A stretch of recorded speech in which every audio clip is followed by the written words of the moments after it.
VLOOKUP stands for vertical lookup. It looks for a value in the leftmost column of a table and then returns a value in the same row from a column you specify. VLOOKUP lets you search for specific information in your spreadsheet. By default, the table must be sorted in ascending order. This is the syntax for VLOOKUP. It has arguments such as lookup value, the value to search for. It can be a cell reference, numeric value, or text string. Table array. It refers to two or more columns of data in which the lookup value is searched. The second argument is the cell range that contains the data. Column index number is the column number in the table array from which the value should be returned. It refers to what column you want to display. Range lookup value. It is a logical Boolean value that instructs VLOOKUP to search with exact or approximate match. If this is omitted, an approximate match is returned. When it is false, an exact match is returned. HLOOKUP stands for horizontal lookup. It searches for a certain value in the first row of the table and returns another value in the same column from a row that you specify. This is the syntax for HLOOKUP. The arguments are lookup value, the value to search for. It can be a cell reference, numeric value, or text string. Table array. This refers to two or more rows of data in which the lookup value is searched. Row index number, the row number in table array from which the value should be returned. Range lookup, this is optional. It is a logical value that instructs HLOOKUP to search with an exact or approximate match. If false, only an exact match is returned. If no value is specified, row matches the lookup value exactly. An HLOOKUP formula returns an NA error if it is not found.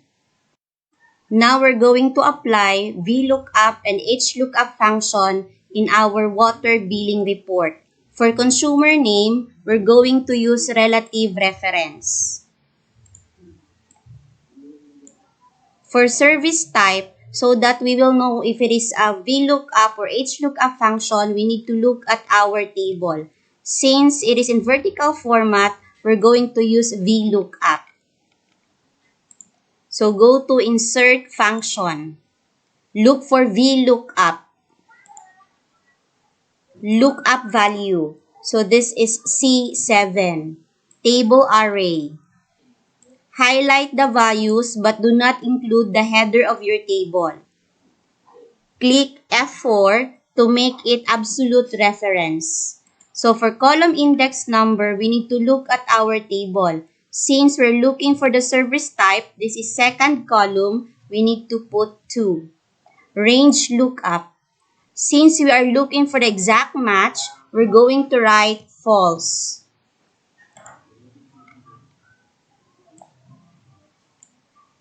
For consumption, this is present minus previous. For rate per cubic meter, we're going to look at our table. Since it is in horizontal format, we're going to use HLOOKUP. So we need to go to Insert Function, look for HLOOKUP. So for our lookup value, this is D15. Table array, we're going to highlight our table but do not include the headers of your table. Click F4 to make it as an absolute reference. The second row of our table, that's why we need to put 2. Range lookup, we can omit this one or write true because we're looking for approximate match.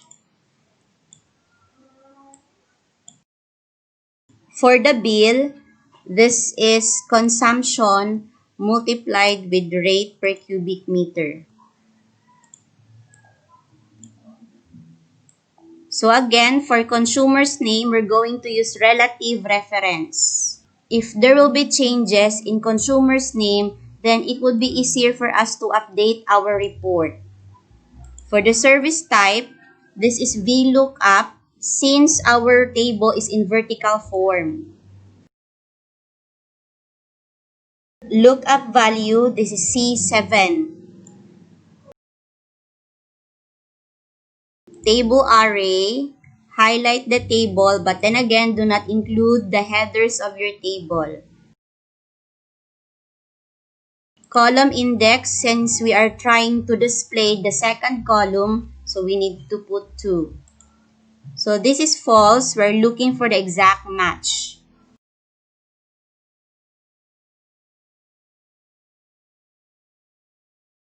For the bill, this is D15 times E15. For the discount, let's check our table. Since it is in vertical format, we're going to use VLOOKUP.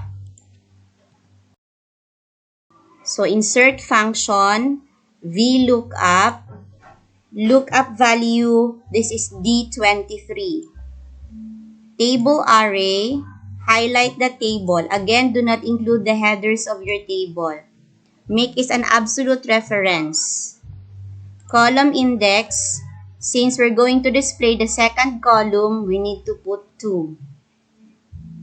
Range lookup, we need to put true because we're looking for approximate match, or we can leave it blank.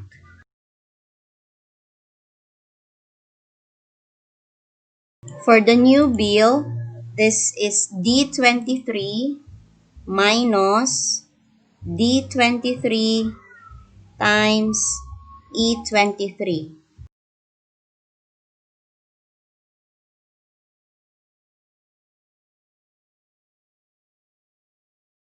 Okay, that's how to apply VLOOKUP and HLOOKUP functions.